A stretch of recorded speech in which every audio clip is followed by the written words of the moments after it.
Se Deus é por nós, quem será contra nós?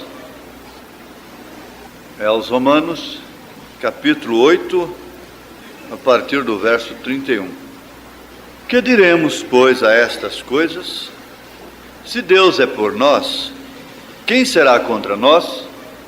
Aquele que nem mesmo a seu próprio Filho poupou, antes o entregou por todos nós, como nos não dará também com ele todas as coisas?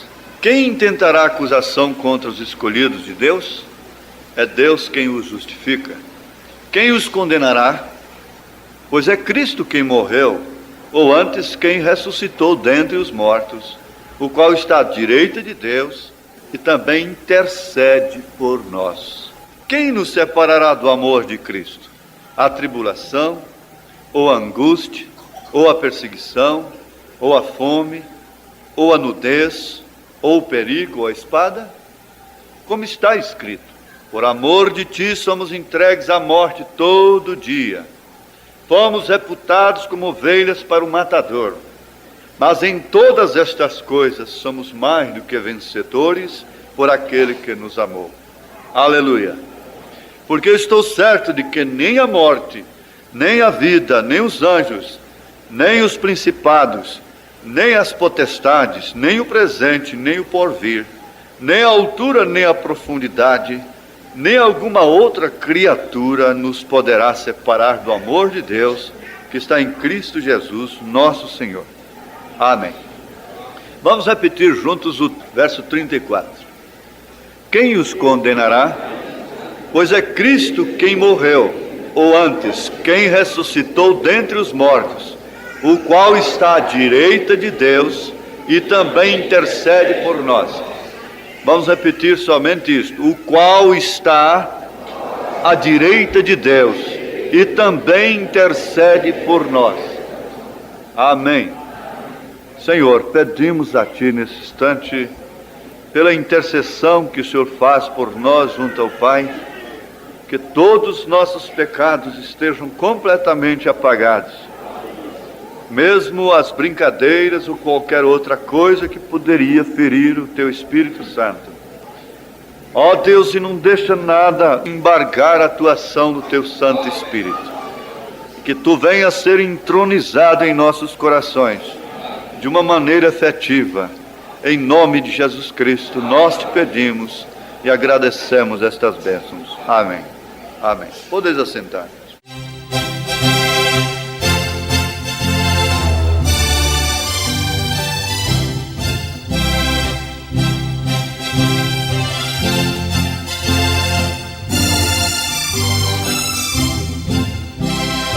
Dai glória a Deus, dai glória a Deus, oh, dai glória a Deus, Jeová, rendei, dai ao Senhor, honra e louvor, sua glória proclamar. Louvá-lo-ei com todo ser, louvá-lo-ei em meu viver, louvá-lo-ei até morrer, louvarei meu Deus, por toda a vida darei louvor a Deus que me tirou do pavor. Se enquanto viver neste mundo perdido, que paz nos dê, que gozo tem aquele que de Deus perdão tem e que espera sempre do Senhor. Ó terra, ó céu e tudo quanto em vós houver, louvai a Deus supremo e bem feito. Deus eternamente vosso Criador e Rei, e também protetor, vosso Pai que vos ama. Deus eternamente semente, vosso Criador e Rei, e também protetor, vosso Pai que vos ama. Dai glória a Deus, dai glória a Deus, oh, glória a Deus, Jeová, Rei, Rei. Dai ao Senhor honra e louvor, sua glória proclamar.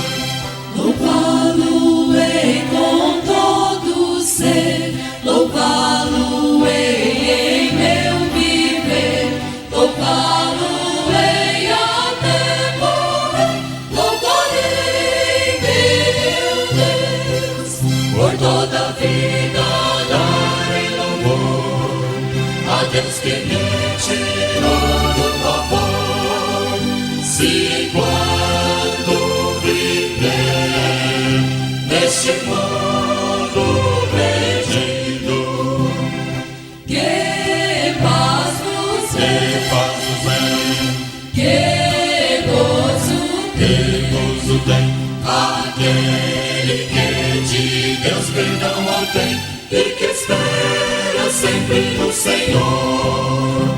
Ó terra, ó céu, e tudo quanto em vós houver, louvai a Deus supremo e benfeitor. Deus eternamente, vosso Criador e Rei, e também protetor, vosso Pai que vos ama. Deus eternamente, vosso Criador e Rei, e também protetor, vosso Pai que vos ama. Dai glória a Deus, dai glória a Deus.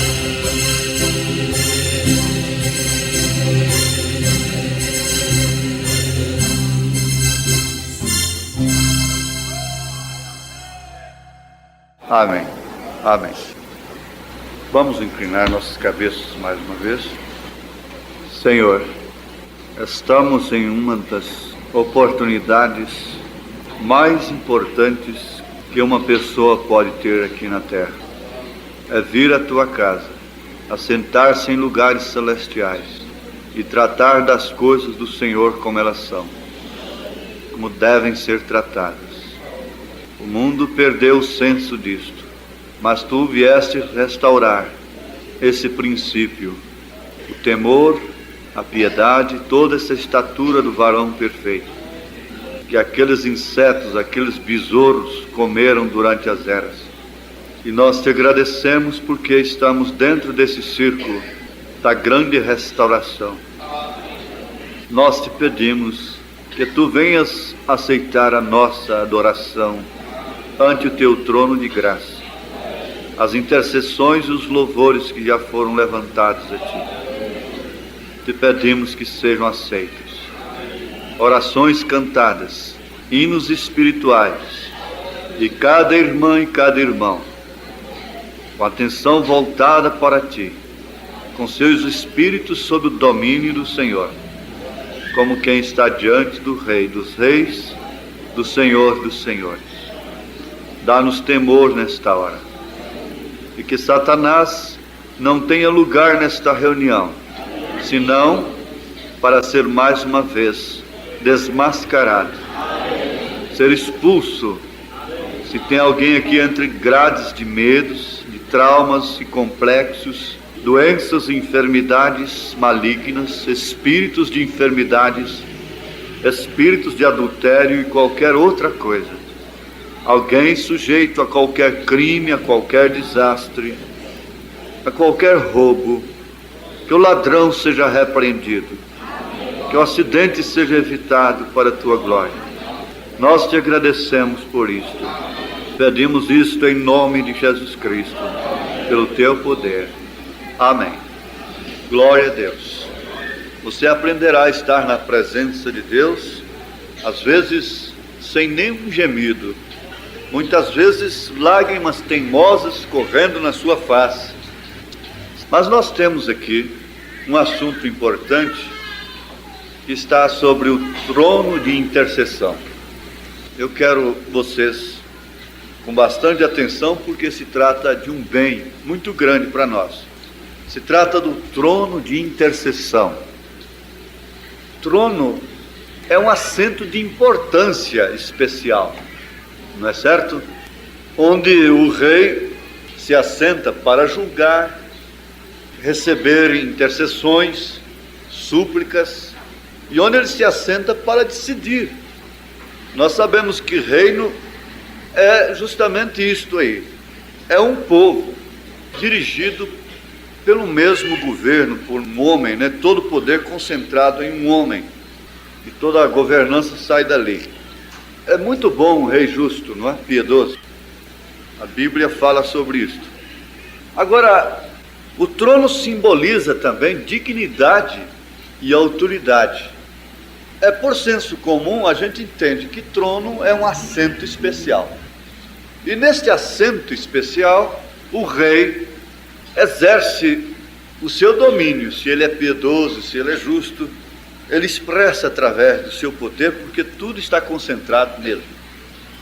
E aquilo simboliza dignidade e autoridade que se estende, quer dizer, que pode se estender até determinados limites, porque você sabe, há rei ainda na terra hoje, há regime assim, mas o seu poder tem limite, ele vai até a divisa com outro país, não é certo?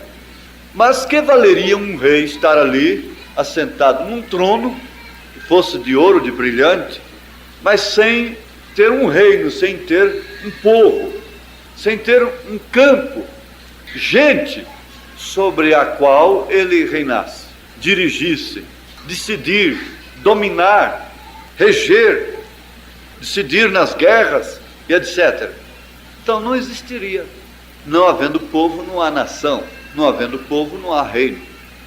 Em Samuel, capítulo 3, verso 10, está escrito isto: transferindo o reino da casa de Saul e levantando o trono de Davi sobre Israel e sobre Judá, desde Dan até Berseba. Veja aí o limite. Estendendo-se. Isso poderá servir para nós mais adiante. Estendendo-se. Agora, no nosso caso, vocês já sabem que nós estamos buscando isso. Nós estamos tratando, logicamente, de um reino. Nós estamos vivendo num país que é uma república federativa e é democrática, etc. Mas nós temos um reino, nós estamos num reino, estamos ou não? Isto se refere justamente ao Senhor Jesus Cristo, não é certo? Agora, eu quero pôr um paralelo a esse trono da intercessão, uma outra coisa que poderia refletir para nós a mesma coisa: altar. O altar da intercessão. Isso porque altar é lugar de sacrifício. Para nós, é um trono, porque tem poder intercessório, a ponto de poder anular o pecado. Agora, eu pergunto a vocês, qual o poder que poderia anular o pecado? O da bomba atômica? Mísseis? Poder bélico científico? Qual o poder humano que poderia anular o pecado? Não existe poder que possa anular o pecado. Por isso, para mim, aqui está um dos maiores poderes que nós podemos ver sobre nós, ou o maior poder, porque é o poder de anular o pecado.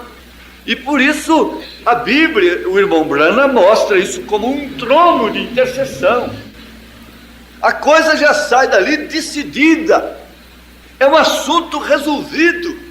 E o pecador não tem que duvidar de coisa alguma em relação ao seu passado, quando aquilo foi levado ali por uma revelação divina, através de um verdadeiro arrependimento, que moveu suas entranhas.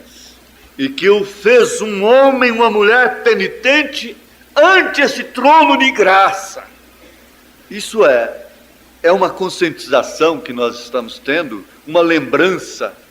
Para mim, como diz o profeta, para mim é muito importante. É fundamental para quem quer dar um passo em direção à vida eterna. Para quem quer decidir a sua situação em relação à vida eterna.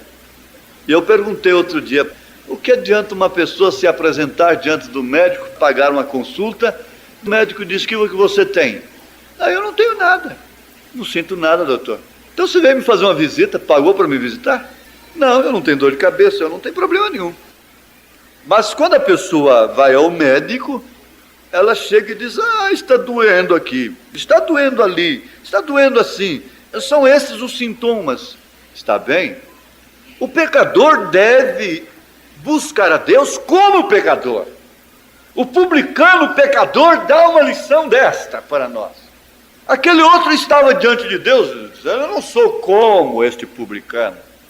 E batendo no peito, e fazendo aquela propaganda toda, e levantando as mãos, e fazendo aquilo outro, e dando graças a Deus, porque não era como o outro. O outro não ousou nem levantar sua cabeça, se aproximou de Deus no estado que ele estava, como ele era, se aproximou de Deus como pecador, que estava interessado em misericórdia, e disse, clamando, tem misericórdia de mim, miserável pecador. E desceu justificado para a sua casa. Há muitas pessoas que querem vir a Deus e dizer, eu quero que Deus me cura, eu quero que Deus me faz isto, eu quero que Deus me faz aquilo, eu quero isto, eu quero aquilo, mas elas dificilmente vêm ao altar chorando seus pecados. Agora, isto tem acontecido aqui neste altar. Isso tem acontecido com nós todos. Hoje ainda nós choramos também ante o trono da graça e damos graças a Deus porque esse trono está ali e ele está ocupado pelo Cordeiro. Na intercessão do trono parte a condenação, mas do trono parte o perdão também. Se a pessoa vai ante esse trono através de credos, dogmas, elas vão a este trono, na verdade, elas cantam em torno desse trono, elas adoram em torno desse trono, mas elas não levam o sacrifício de Abel. Elas querem fazê-lo através de um credo e de um dogma, e elas querem dizer que assim mesmo elas irão aos céus. Elas batem o salto no chão e dizem, não precisamos de um profeta, não precisamos de uma nova mensagem, não precisamos de uma reestrutura, não precisamos de uma restauração, não precisamos disto. Nós vamos dedicar um culto a Deus, nós vamos orar a Ele, através da nossa teologia. Então por isso não há mais. Só há para aquele que está pré-ordenado para este fim, e ele se aproxima de Deus com o sacrifício correto, com a revelação correta. Deus disse para Caim, em outras palavras, Caim, se você se arrepender, há perdão para você. Mas ele não podia se arrepender e entender que o culto de Abel é que era o correto, que combinava com a natureza divina. E quando esta natureza divina, ou chamamos 7 naturezas, está operando no crente, então é que ele oferece o culto correto, por revelação divina. Eu sei que está ficando um pouco difícil, mas isto dá para todos entenderem. E dali então é que parte o perdão contínuo, ou seja, o sacrifício contínuo. Agora, por que estamos falando sobre trono, sobre rei? Nós temos ou não temos um rei? Amém. Quantos têm um rei? Amém. Aleluia. Como é o nome dele? Jesus. Aleluia. Glória a Deus. Então você conhece o nome do seu rei, não é? Você sabe que você então pertence a um reino. E ele tem que ter domínio sobre você através de sua palavra, que o seu Espírito, o Espírito Santo usa. para então te colocar no lugar certo e te inspirar na adoração de uma maneira correta. Por quê? O fracasso de muita gente não está em suas fraquezas pessoais, humanas. Está justamente em não ter uma confiança real e verdadeira, não poder ver que vive ante a presença de Deus, representado por Jesus Cristo, totalmente limpo, totalmente branco, com sua alma totalmente alva, mais alva do que a neve, e por isso admite muitas agudas pressões do inimigo em suas mentes. E às vezes o seu espírito se põe tão rebelde, e tão fracassado, e tão frustrado, que você chega a pensar que não é um eleito. Mas o Espírito de Deus está trabalhando para levar a igreja a ter uma ligação perfeita, saber o que é adoração e o que é esse trono de intercessão. Agora, você está limpinha, essa menina está de branco, ela quer manchas no seu vestido? Se ela quisesse, ela teria composto um pano florido. Ela quis vestir-se de branco, então ela não aceita nenhuma outra mancha ali agora. Eu não quero uma camisa branca que fica bege, encardida, porque ela é branca. Agora, se eu comprar uma camisa bege, eu quero ela bege. Agora, você está vestida de branco. Você está vestido de branco ante a presença de Deus. Deus tem te dado essas vestiduras. Isto é o caráter cristão que tem te envolvido. Esta é a roupagem para a grande ceia.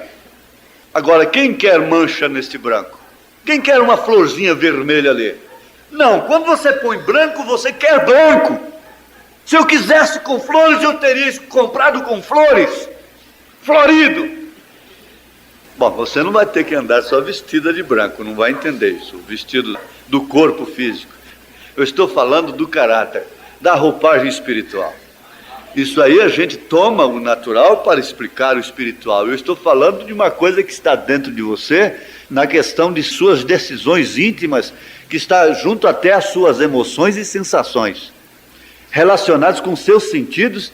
Porque você vai no guarda-roupa e pega um vestido e põe aquele vestido antes de vir para a igreja e tira ele e põe outro de novo. Por quê? Possivelmente alguém fez isto hoje, antes de vir para cá. Por quê? Algo determinou dentro de você. Isso foram os seus sentimentos, os seus sentidos que fizeram isso. Às vezes eu ponho uma camisa e eu fico assim meio desajeitado com aquela camisa, não sei porquê, já outro dia eu quero aquela camisa. E você sabe disso, que todas essas coisas estão relacionadas com os nossos sentidos, e você não sabe porquê, mas tem que haver essa variedade, você sabe disso, tem que haver essa variedade. Eu estava lendo alguma coisa, que os índios têm que ter cores vermelhas e outras cores, e pintam seus barcos e pintam seus rostos com tinta assim e assim. Mas isso é porque a cor verde, eles vivem no meio ambiente verde, então aquilo exige outras cores. A nossa linha não é esta, não vamos adentrar nisto aí, mas você entende que isso aí está relacionado com os sentidos humanos. Mas tem uma coisa, no sentido espiritual, não há nenhuma outra exigência a não ser do que o branco. Você não pode dizer, hoje eu vou tomar o azul, hoje eu vou estar de amarelo espiritualmente, hoje eu vou estar de preto espiritualmente.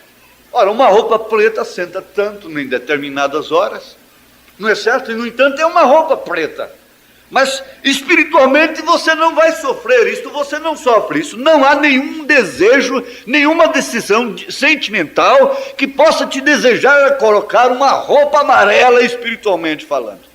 Você sabe o que esse amarelo significa? Significa morte. E isto não cansa, é a cor original, você quer estar constantemente de branco. Agora, este irmão pode ser tão negro quanto for a sua pele. A sua alma é alva como a neve, e ele é vestido de branco, ante Deus. Glória a Deus, aleluia. Como a diferença da roupa não faz, tampouco a da carne e da pele. Não faz diferença nenhuma. O que manda de todos os modos é o que está por dentro. E isso é que decide a qual reino você pertence. O profeta diz, falando deste reino, ele disse: por isso nossas mulheres não cortam seus cabelos, porque elas pertencem a esse reino. E nesse reino as mulheres não cortam seus cabelos. Amém? Amém. Disse: por isso os nossos homens não fumam. Agora, esse é apenas um exemplo. Por isso nossas mulheres não fazem isto. Por isso nossos homens não fazem aquilo. E assim por diante. Porque nós pertencemos a um reino. E neste reino se alimenta do que é original. É da palavra original. E neste reino se veste de branco. E neste reino não se porta de determinadas maneiras indecorosas. Neste reino há liberdade para determinados ornamentos, dependendo do motivo que está te levando a usar aquilo. Está certo? Ele deixou isso claro nas perguntas e respostas. Agora, a sua dignidade, a sua autoridade e seu domínio se estendeu até nós. O trono de Davi estendeu-se sobre Israel, sobre Judá, desde Dan até Berseba, Samuel 3,10. Mas o trono do Cordeiro estendeu-se sobre todos quantos o Senhor chamou. Aleluia! Qual é a divisa? Qual é o limite? Ah, Pedro se pôs de pé. O vento bateu na sua barba e ele abriu a sua boca. Disse: porque a promessa vos diz respeito a vós, a vossos filhos, a todos os que estão longe, a tantos quantos Deus nosso Senhor chamar. Foi você chamado? Pertence a você esse reino? Está você diante desse trono? Ele foi estendido a você. A sua mão não está encolhida para que não possa salvar. Ele estendeu a sua mão aos gentios, quando Jesus estendeu sua mão para mim. Eu era pobre e perdido. Ele diz assim que isso vinha a Judéia, toda a Samaria, Galiléia e até os confins da terra. Oh, como eu amo ser um crente! Eu poderia hoje ser outra pessoa. Você poderia ser outra pessoa. Você teria que estar numa parte do mundo nesta hora, em algum lugar. Mas você pode se apalpar a si mesma, a si mesmo. Pegue em você, sinta você mesmo, assentado em lugares celestiais, sob um reino cujo cetro foi estendido para a sua noiva esposa querida. Como eu amo aquilo, como amo isto, estar entrando na presença do rei, linda, perfumada, ornada. Oh, que beleza aquela mulher, que formosura! Qualquer um homem puro gostaria de ficar o dia inteiro olhando para aquele rosto, sem cometer um pecado sequer. Que coisa linda, que perfeição! Mas que semblante sóbrio! Quem é esta? Entrar na presença do rei significava morte ou vida. Ela disse: morrendo eu não tenho importância, mas eu entrarei. E ela entrou na presença do rei. E se o rei levantasse o cetro, aquilo dizia: venha, querida. Se o cetro não fosse levantado, aquele cetro de ouro, diria morte para ela. Mas quando ela entrou, que apareceu com aquela ternura, frente ao rei, linda, bem vestida, o rei começou a levantar o cetro. E aquilo queria dizer tudo. Estou diante do trono que pode salvar minha gente. Estou diante de um trono que pode resolver tudo agora. Não há mais problema. Oh, mas que coisa maravilhosa foi quando a irmã Moser esteve diante desse trono e o profeta dizendo: fala, o cetro estendido para ela. Aleluias! O cetro da palavra estendido para ela, como está agora para você. Hora em que o cetro está estendido, e ela dizer: eu quero meus filhos convertidos agora, Senhor. E logo aqueles rapazinhos que estavam rindo e zombando do próprio irmão Brana começaram a chorar, mudaram de cor. Trono da intercessão, reino com um trono, mas com um trono que derrama as lágrimas, com um trono que intercede com gemidos inexprimíveis, dia e noite. O que mais inspira confiança no crente é o trono da intercessão. É o que mais inspira confiança no crente, é que o sacrifício está sobre nós noite e dia, dormindo, acordado, em pé, andando, trabalhando, olhando, em qualquer lugar. Você tem que ter esta noção. Eu não estou procurando sugestionar as pessoas, eu não estou procurando introduzir isto nas suas mentes de uma maneira mecânica. Eu estou posto aqui para este fim, para te conscientizar que há um trono de intercessão sobre você e que sua oração pode muito em seus efeitos. E você é uma filha desse reino, você é um filho desse reino. Aleluias, glória a Deus. E você pode ver, você pode apalpar pela fé, você pode ver esses escritos como Isaías 53. Isaías 53 está ali clamando dia e noite, ininterruptamente. Isaías 53 está aqui para dizer o que está lá a nosso favor. Verdadeiramente, Ele tomou sobre si as nossas enfermidades, e as nossas dores levou sobre si, e nós o reputamos por aflito, ferido de Deus e oprimido. Mas Ele foi ferido pelas nossas transgressões e moído pelas nossas iniquidades. O castigo que nos traz a paz estava sobre Ele, e pelas suas pisaduras fomos sarados. Isto está dia e noite, noite e dia, neste altar, neste trono do sacrifício, a favor do seu corpo aqui na terra, a favor de você. São Marcos capítulo 16, isso está rebombando lá, como trovões a nosso favor. Isso está ante a presença de Deus, porque Ele é tudo isto, Ele é toda esta palavra. Ele é seus cabelos longos intocáveis, Ele é a sua virgindade intocável, Ele é a sua honra de esposa. Está tudo nesse trono. Ele é a sua responsabilidade de um pai, Ele é as suas intenções, Ele está tudo ali ressoando, porque esta é a palavra. Ele é o verbo de Deus, está na sua coxa escrito, o verbo de Deus, quer dizer, a palavra de Deus. E disse-lhes: ide por todo o mundo, pregai o evangelho a toda criatura. Quem crer e for batizado será salvo, mas quem não crer será condenado. E esses sinais seguirão os que crerem. Em meu nome expulsarão os demônios, falarão novas línguas, pegarão nas serpentes, e se beberem alguma coisa mortífera, não lhes fará dano algum, e porão as mãos sobre os enfermos e os curarão. Isso está nesse trono, isso está no trono da intercessão. São Tiago capítulo 5, a partir do verso 7.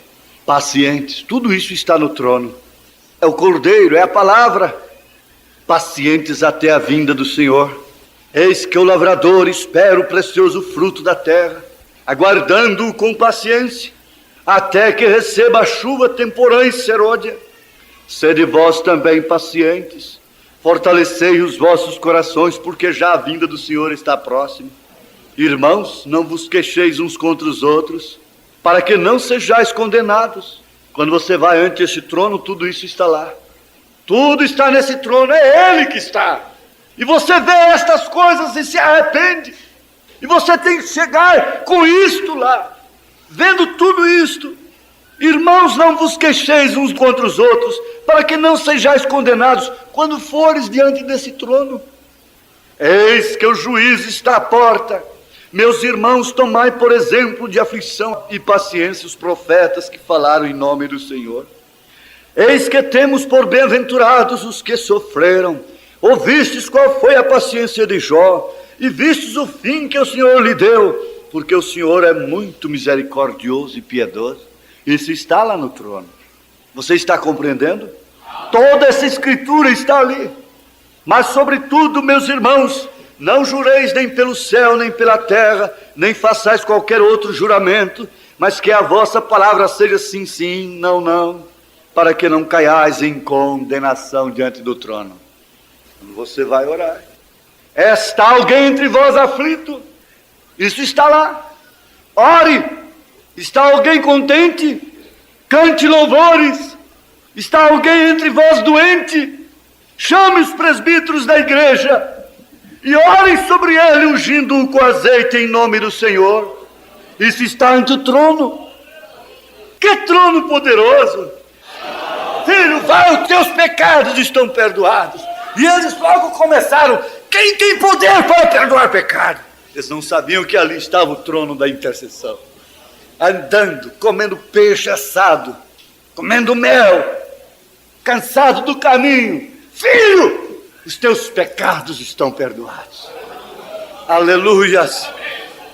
Confessai as vossas culpas uns aos outros e orai uns pelos outros. Tiago estava sabendo o que isso significa, que isso é estar ante o trono da intercessão, para que sareis. A oração feita por um justo pode muito em seus efeitos. Isso está ali. Aleluia. Glória a Deus. Mas agora nós vamos para uma coisa aqui tremenda, que esse trono faz. Você quer ver? Isso está no quarto selo, parágrafo 110 ao 114. Você que está anotando. Nós somos as pessoas mais beneficiadas do momento. Sabiam vocês? Porque tudo isso está em nós também. Quando nós tivermos um coração próprio para decidir por alguém, a ponto de dizer: vai, irmão, quando você chegar lá já choveu na sua lavoura que estava perdendo.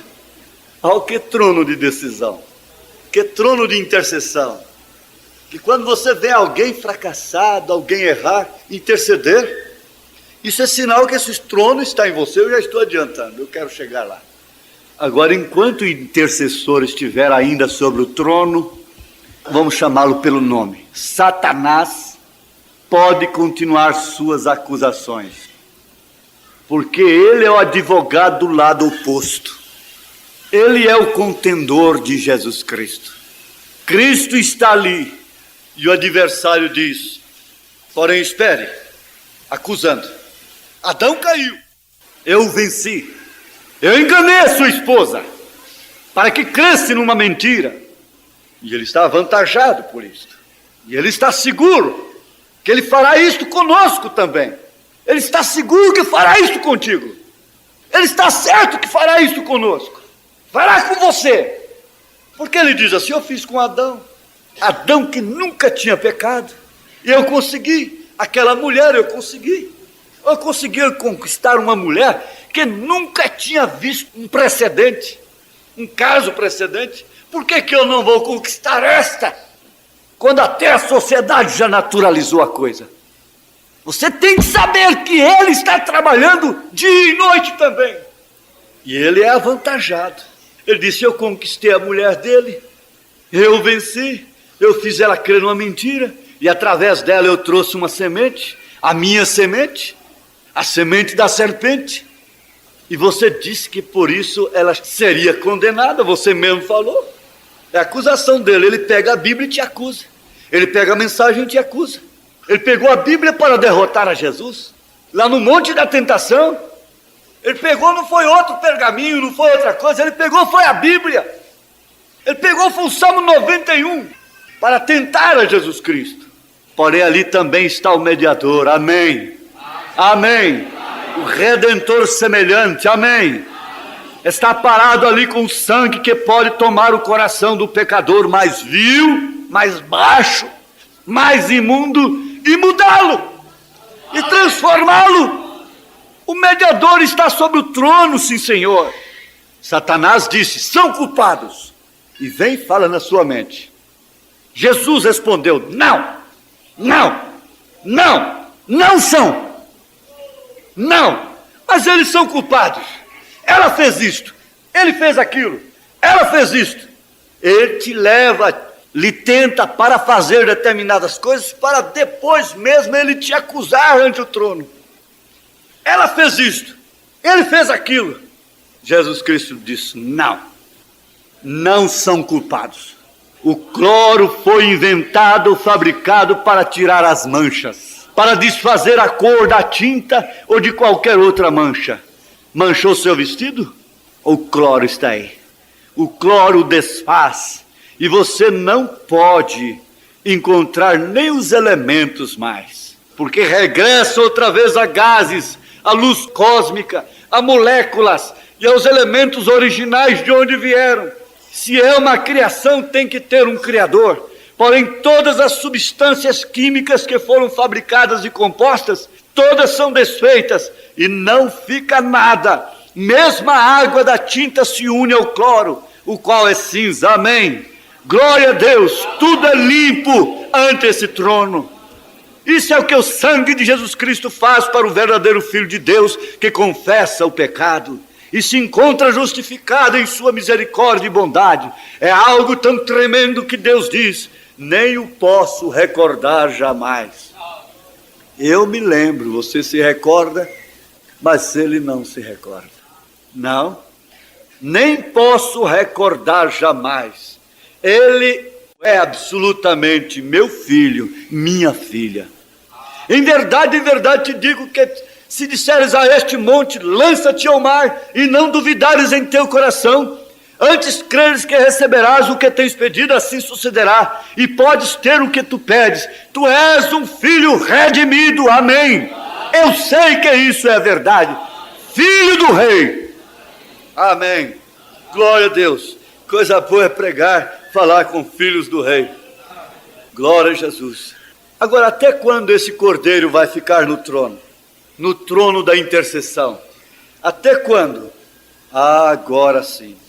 Quando o cordeiro deixar o trono da intercessão, do sacrifício, nós não ficaremos mais aqui, porque ele deixará o trono da intercessão para nos buscar. Ele virá reclamar os seus. Então o Espírito Santo encarnará Cristo em seu corpo, a pedra de coroa. E então ele é Rei dos reis, Senhor dos senhores, com sua esposa no palácio. Amém? Amém. Quando o cordeiro sai do trono da intercessão, é quando chega o último eleito à revelação completa. É quando ele deixa o trono. É quando os céus são abertos para todos os eleitos. É quando chega o último. Ele não ficará ali para sempre. Quando o cordeiro sair do trono da intercessão, o homem pode chorar, o homem pode gritar, o homem pode rolar, não vai adiantar nada mais. Ele diz aqui, irmão, irmã, amigo, esquadrinhe seu coração. Eu tenho estado com vocês por muito tempo, já vão 33 anos. Tem havido ocasião quando lhes haja dito algo no nome do Senhor que não haja acontecido exatamente dessa maneira? Busque a Cristo agora mesmo, enquanto tem oportunidade. Pode suceder que chegue o tempo quando não o poderá fazer. Em qualquer momento ele poderá se levantar do trono de intercessão. Então você poderá chorar e clamar com todo o seu coração, poderá saltar, falar em línguas, correr e fazer tudo o que queira, e até unir-se a todas as igrejas do mundo, porém já não haverá cloro para tirar seus pecados. Então como se encontrará? Como você, irmão, pode ficar ainda esperando o quê? Eu creio com todo o meu coração que ainda há entrada no trono, e que ainda está sentado ali sobre o trono de Deus, porém já muito logo se levantará e virá para reclamar o que tem redimido. Agora está fazendo a obra de redentor semelhante, enquanto Ruth está esperando. porém já muito logo, como foi ali quando Boaz terminou a obra de redentor semelhante, virá para reclamar sua possessão. Isso é exatamente o que a Bíblia diz que fez. Se apresentou e tomou o livro, então a intercessão haverá terminado, porque ele já não estará sobre o trono. Já não haverá sangue sobre o propiciatório. Então o que será? O juízo. Não deixe você que seja dito um destes dias: eu cria que ia haver um rapto. E logo você ouvirá uma voz responder: isso está no passado, já aconteceu. Quem já experimentou ficar com uma coisa dia e noite na mente, no coração? Isso é que acontece entre nós e esse trono. O que está no trono? Há um relacionamento contínuo. Então há muitas pessoas que ficam fracassadas na fé, porque elas não sabem deste relacionamento contínuo por revelação. E elas não têm mais aquela disposição que tinha no tempo pentecostal, de às vezes passar uma semana calejando os joelhos ali em troca de um dom. O batismo que nós estamos esperando agora, exige-se um tempo de espera enquanto chove ensinamento, enquanto está chovendo ensinamento revelado. Você está ouvindo a palavra, isso está sendo gravado intimamente, sendo gravado pelo seu espírito, isso está formando inconscientemente o Filho de Deus na noiva. Jesus e a mulher que foi apanhada em adultério. Vocês conhecem essa história no Evangelho segundo São João. Ela seria apedrejada. Vejam o que é esse trono de intercessão. Foi levada pelos seus próprios acusadores ao trono da intercessão. Ela não procurou a Jesus, ela não foi a Jesus. Ela foi apanhada no ato adulterando e foi tomada pelos acusadores, pelos executores da lei. E ela foi levada com o objetivo de tentar a Jesus. Olha só a intenção deles, dos acusadores daquela mulher. E eles estavam cumprindo a lei. Levaram-na para Jesus, não para ver Jesus libertá-la, mas para tentar a Jesus, porque se Jesus dissesse apedreja, então eles diriam: mas você disse que não veio para juízo. E se ele dissesse solta a mulher, não apedreja, então eles apanhariam-no ali e diriam: está vendo, ele está contra a lei, apoiando adultério. É isso que eles queriam, mas eles estavam fazendo uma grande obra. Às vezes, um inimigo ajuda mais do que um amigo. Os amigos daquela Maria nunca levariam a Jesus. Os amigos dela deitariam com ela, dava paga para ela, dava dinheiro para ela, dava vestido para ela, presentes, perfumes, etc. Mas os seus acusadores a levaram a Jesus Cristo. Pensamentos que nos acusam nos levam para o trono da graça imediatamente. Se não houvesse pensamentos que nos acusam, nós esqueceríamos do sangue. Nós esqueceríamos que é um trono de intercessão. Ela foi levada pelos seus acusadores. Pensamentos que lhe acusam. Fraquezas a que te conduzem a Cristo. Amém.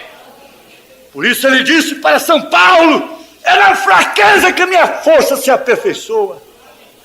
Oh, mas eu posso ver, como diz o irmão Branham, aqueles homens com prazer de executar a lei. Uns mais velhos, outros mais novos. Homens que ninguém podia tocar o dedo. Vamos lá. Ali ele. Ei, você. Essa mulher foi apanhada em adultério. A lei manda que ela seja apedrejada. E tu que dizes? Você sabe o que Jesus faz? Foi o que ele fez. Você sabe o que Jesus faz? Foi o que ele fez. Você sabe o que Jesus fez? Foi o que ele faz. Você sabe o que Jesus faz? Foi o que ele fez. Você sabe o que ele faz? Foi o que ele fez. Você sabe o que ele fez? Ou o que ele faz? Você sabe disto? Ele se pôs quieto. Ele sabia quem era ele. Ele não ficou assim: agora, pai, eu estou numa situação difícil e eu sei da intenção desses homens, eu posso ler os seus corações. Senhor, meu pai, que hei de fazer? Abaixou-se, não discutiu, Ah, se a senhora pudesse fazer isso. Ah, se o senhor pudesse fazer isso. Ah, se eu pudesse fazer isto em determinados instantes. Começou a escrever no chão. Quem tiver sem pecado, atire a primeira pedra nela. Não sei o que ele escreveu ali. Há muitos curiosos que querem saber o que Jesus escreveu no chão. Quando ele levantou a cabeça novamente, estava só ele e a mulher. Não tinha nenhum pensamento acusador mais. Não tinha nenhum dardo ali mais. Ele e a mulher. Eu e ele. Você e ele. Aleluias. Glória a Deus. Ah, sim. Ela não pediu. Ela não suplicou. Ela não correu. Ela não pleiteou. Como você também. Você está na mensagem trazida por algum meio que Deus usou. Muitos pensam que determinadas coisas são más, mas dizem há muitos males que vêm para bem. E Paulo vem e diz: em tudo dai graças. Ai, que é isto? Ela não pediu, mas Jesus a conhecia. Você sabe disto? Jesus a conhecia desde antes da fundação do mundo. Aquilo lá saltou dentro dele, é ela. Ele a conhecia desde antes da fundação do mundo. Por isso, ela foi levada pelos seus acusadores a ele. Não podia ser mesmo outra, nem mesmo sendo meretriz. Não podia ser outra a não ser você. Não podia ser outra a não ser Raabe. Ela é mãe de Salmão, o fundador de Belém. Não podia ser outra. Não pode ser outra, tem que ser você. Não pode ser outro, é você. Mas fulano encaixaria melhor aqui. É você. É você. Mas quantas meretrizes haviam? Era ela. Quantas foram apanhadas nos dias de Jesus? Foram apedrejadas e não levaram a ele. Mas aquela era para ser levada. Você era para ser trazida. Você era para ser trazido ante o trono da intercessão. Oh, mas que intercessão tremenda. Onde estão os teus acusadores? Ela não pediu, mas Jesus a conhecia. Jesus sabia que ela iria lavar seus pés com lágrimas de gratidão, que iria buscá-lo no túmulo, que estaria no jardim chorando, chorando, chorando, e que ia amá-lo, amá-lo, amá-lo, a ponto de atravessar na multidão da cruz, como diz a história, batendo nos seus peitos, gritando: que fez ele, que fez ele, para vocês fazerem isto com ele. Eu sim merecia morrer, mas ele não. Ele não. Mas ela sabia que ali estava a condenação que ela tinha que sofrer. Oh, que trono! Trono de graça! Ele sabia que ela iria buscá-lo na sua ressurreição. Ele sabia que um dia ele estaria entronizado em seu coração, no seu corpo. Ele não diz para outras meretrizes: vai, não peque mais. Mas para ela ele disse: vai, não peques mais. E ele sabia que ele seria entronizado em seu corpo no dia de Pentecostes. Oh, irmãos, isto me põe a saltar muralhas agora. Cristo se entronizará no seu corpo através do Espírito Santo, em plenitude, em adoção. Então o que acontecerá? Ele sabia que nós não rejeitaríamos a sua mensagem, o seu mensageiro, o Espírito da era. Ele te conheceu desde antes da fundação do mundo. Ele sabia que ele podia falar com você, que você atenderia, que você não seria uma loba rebelde, um lobo rebelde. Ele sabia, meu irmão, vendo seus passos de chiqueiro em chiqueiro, de pecado em pecado, ele sabia o potencial que estava ali. Ele diz assim: um dia eu darei com esta semente, e ela brotará. Eu a verei, eu o verei ante o meu trono. Isto é o poder dos 7 trovões, irmãos, fazendo a união da pedra angular com a pirâmide. Na mensagem, senhores, é este o tempo. Senhores, este o tempo. Ele estava em angústias e interrogações, perguntando: será isto? Será? Era a abertura dos selos. Mas esta encarnação, o Espírito Santo fará esta encarnação. E por isso você será um trono, compreende? Você não pode amaldiçoar a ninguém. Você não julga ninguém. Você não faça isto agora. E nem abençoe a ninguém à torta direito. Você tem que ter uma direção agora. Quando Pedro estava sob o domínio do Espírito Santo assim, ele rompeu com a tradição da circuncisão para ir à casa de Cornélio. Ele não foi lá por um espírito evangelístico, guiado pelo Espírito Santo, como Deus guiou Ana no templo, como guiou a Simeão, como guiou a todos os demais, guiados pelo Espírito Santo. Até a própria oração de intercessão é inspirada pelo próprio Espírito de Deus. Isto trará o poder para a igreja noiva. Note a revelação dos selos e vivificação dos 7 selos. Vem através desses trovões, trazendo uma vivificação do que você já conhece, uma dinâmica sobre isto que você já conhece. E isto é esta união desta pedra de coroa com seu corpo, com essa pirâmide: fé, virtude, conhecimento, temperança, paciência, piedade. Eles estavam no cenáculo quando Cristo veio e foi entronizado em forma de Espírito em seus corações. Isto é certo?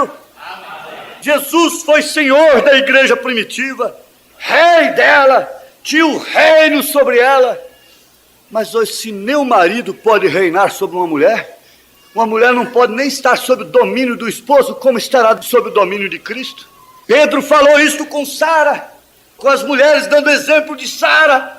E ele falando com as santas mulheres que fizeram profissão de fé: você não pode sujeitar nem o seu domínio sob um marido, como se sujeitará ao Rei dos Reis, ao Senhor dos Senhores, quando todas estas coisas estão escritas. Vós, mulheres, sujeitai aos vossos maridos. Maridos sejam a cabeça, não por legalismo, não por força nem por violência. Se Deus não te deu misericórdia, não teve misericórdia de te dar uma mulher submissa ao seu reino, não seja também um legalista. Tenha graça para com ela até o fim. E depois então um será tomado e outro será deixado. Nem o marido pode ter domínio sobre a esposa. Como pode Cristo ter domínio sobre a igreja? Uma era que as mulheres mandam, completamente contrária às Escrituras. Não há reino de Deus na terra. Não há domínio sobre as pessoas. Não há domínio, não há temor de Deus. O mundo jaz no maligno. Somente você está sob o reino de Deus. O seu coração teme estas coisas e você se prepara a cada dia. Ah, sim, com homens e mulheres insubmissas à sua vontade. O reino de Deus não é por força nem por violência, é pelo Espírito Santo. Não havendo domínio no mínimo, como poderá haver domínio no máximo? Quem não é fiel no mínimo, como será fiel no máximo? Para Deus dar a palavra falada para esse corpo. Seu coração é um trono, e se seu coração não te condena, tenha paz com Deus, disse São João. Seu coração te condena? Jesus Cristo está entronizado nele pela palavra. O Espírito Santo vem e vivifica a palavra. Você não está obedecendo, não é o pastor. Você não está obedecendo, não é os diáconos. Você não está obedecendo, não é uma igreja. Não é uma constituição religiosa. Você está obedecendo a determinação do trono que há em você. Está aí dentro? Está aí dentro? Aleluias. Você está vendo? As acusações que vêm sobre você te conduzem a esse trono. Vá lá. E você faz isto. Tudo isso está escrito ali no trono. escreverei nas tábuas de seus corações. O que estava véu adentro viria para o coração. Lá estava a arca, representando a presença do Senhor, com as tábuas da lei dentro, os querubins, a vara de Arão que reverdeceu, aquela luz que não apagava, ininterrupta, dia e noite, a glória da Shekinah. Ali véu adentro, lá no íntimo, lá no homem da máquina, lá na natureza do Espírito, a alma que veio de Deus. Então lá estão as tábuas das leis do Senhor.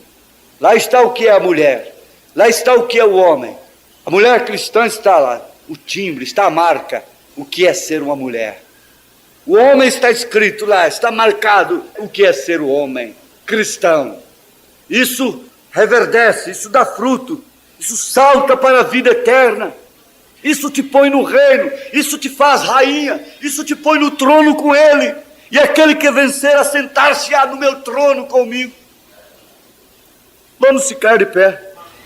Senhor Deus, Pai amado, com razão nós cremos nas orações uns dos outros, na intercessão uns dos outros, e queremos agradecer-te, porque esse reino foi estendido até nós, a todos quantos o Senhor chamar.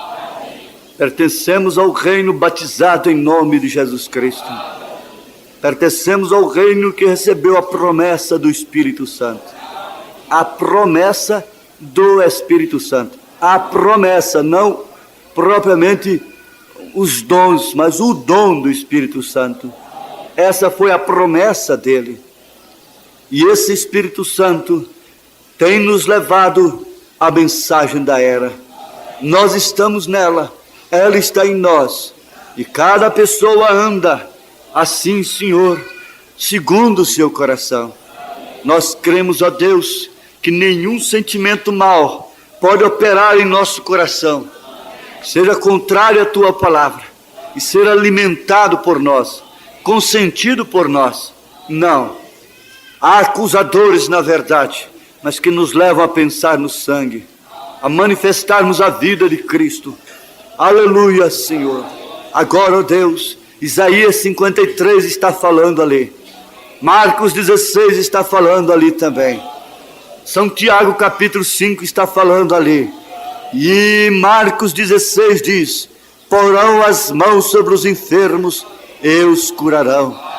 E agora, Senhor, uma pessoa doente pede a alguém para pôr a mão sobre si. Tem alguém doente? Peça a alguém aí para pôr a mão sobre você. Aleluias. Lembrando-se de que e porão as mãos sobre os enfermos e os curarão.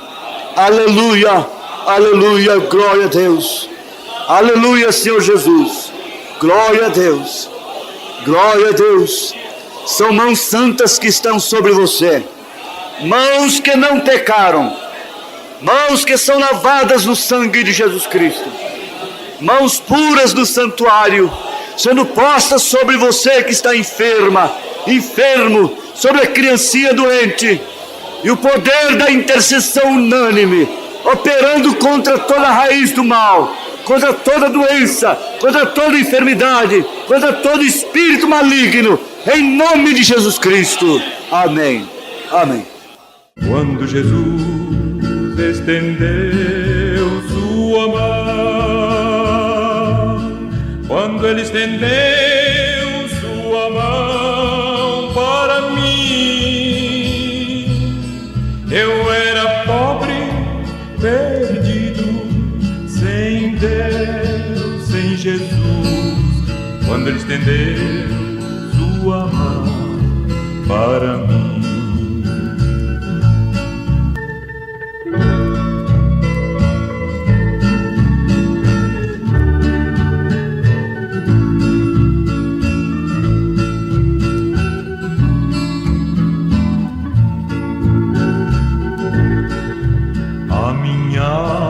Estava longe do caminho dos céus. Eu era cego e desprezível pecador, mas Jesus já transformou minha minhas trevas em luz, quando Ele estendeu sua mão para mim. Quando Jesus estendeu sua mão, quando Ele estendeu sua mão para mim,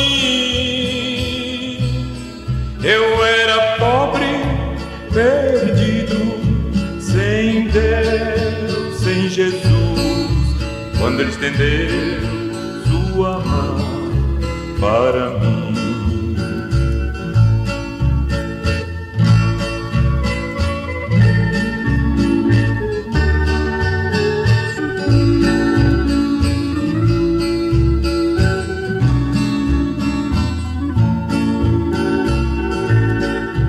Agora me regozijo desde que o aceitei, e na tempestade eu posso sossegar, pois com Ele estou liberto do perigo do mal, desde que estendeu sua mão para mim. Quando Jesus estendeu sua mão,